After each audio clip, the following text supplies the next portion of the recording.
Hükmetme ve hükmedilme davranışını kanıksamış toplumlarda, itaat eden insanların başka ortamlarda, örneğin aile ya da arkadaş çevresinde bu kez hükmeden rolüne bürünmesi kaçınılmazdır. İtaat etmeyi bilen, hükmetmeyi de bilir derler. Garip ama bu savın doğruluk payı yüksektir.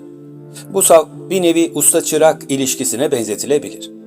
Çırak uslu durur, gözlemler, tekrar eder ve zamanla kendi çırağına ustalık yapabilecek kıvama gelir. Aslına bakarsanız bebek henüz doğmadan adını imzalanan bir sözleşmenin içinde bulur kendini.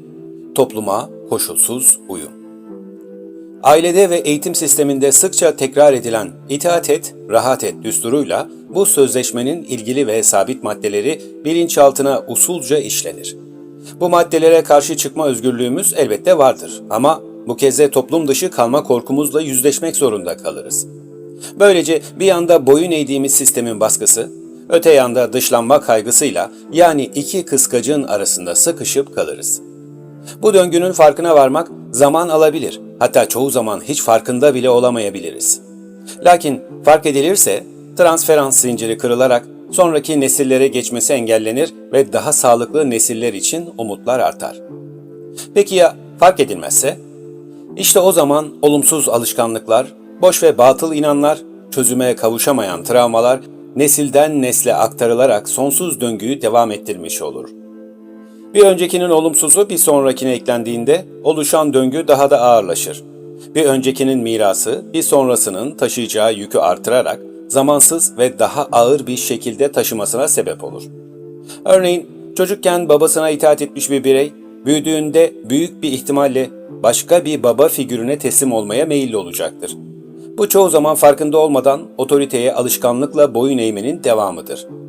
Dini öğretilerin yanlış yorumlanması, baskın kültürel kalıplar ve bireyin analiz yeteneğini bastıran geleneksel yapılar bu süreci körükler.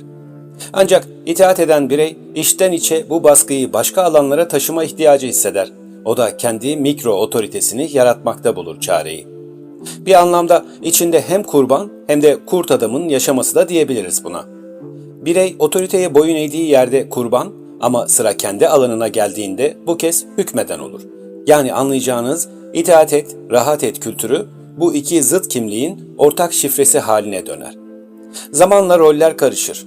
Bireyin kurban mı, kurt adam mı olduğu belirsizleşir.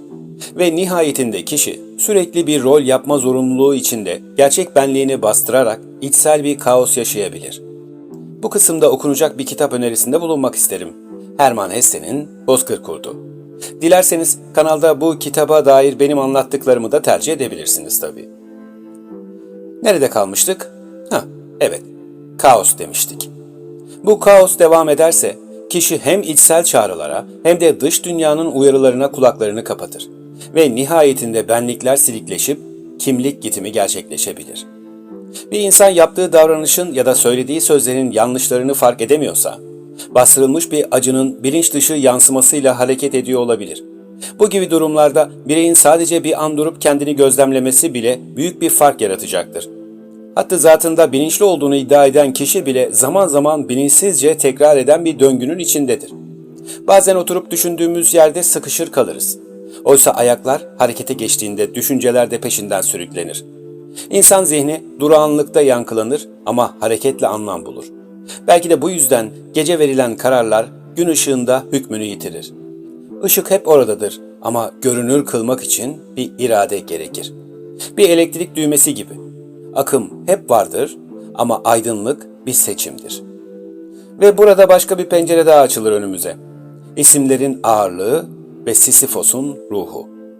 Adını koyduğumuzda ağırlaşır hayatlar. Her şeye bir isim koyma çabası muhtemelen anlam aramaya başlayan insanın ilk sorunudur. Çünkü adı olan bir şeyin anlamı da olacağına dair sarsılmaz inancımız sayesinde bugün modernite dediğimiz bir yaşam kurduk. Ancak bunca ilerlemenin sonunda dönüp geriye baktığımızda geçmişten bugüne bize kalan şey nedir? Bildiğimiz halde unutturulanlar mı? Unuttuğumuz için yeniden yaşamak zorunda kaldıklarımız mı? Tıpkı antik Yunan'da Sisyphos'un başına gelen gibi koca bir kayayı tepeye çıkarıp tekrar aşağı yuvarlamasını bekleyen bir döngüye hapsolmak. Kendimizi modern kılıklara bürümüş Sisyphoslar gibi, yani alışkanlıkları, aynı acıları, aynı ezberleri tekrar eder halde buluyoruz. Gerçekte hiçbir şey birebir kendini tekrar etmez. Her şey varoluşun döngüselliği içinde kendini yeniden yaratır. Fakat biz insanlar zihinlerimizde kurduğumuz sabit anlamlara öylesine tutunuyoruz ki hayatın değişen ritmini duyamaz, renklerini seçemez hale geliyoruz. Bir çiçeğe ne güzel kokuyor dediğimiz anda o güzelliği sabitlemiş oluyoruz.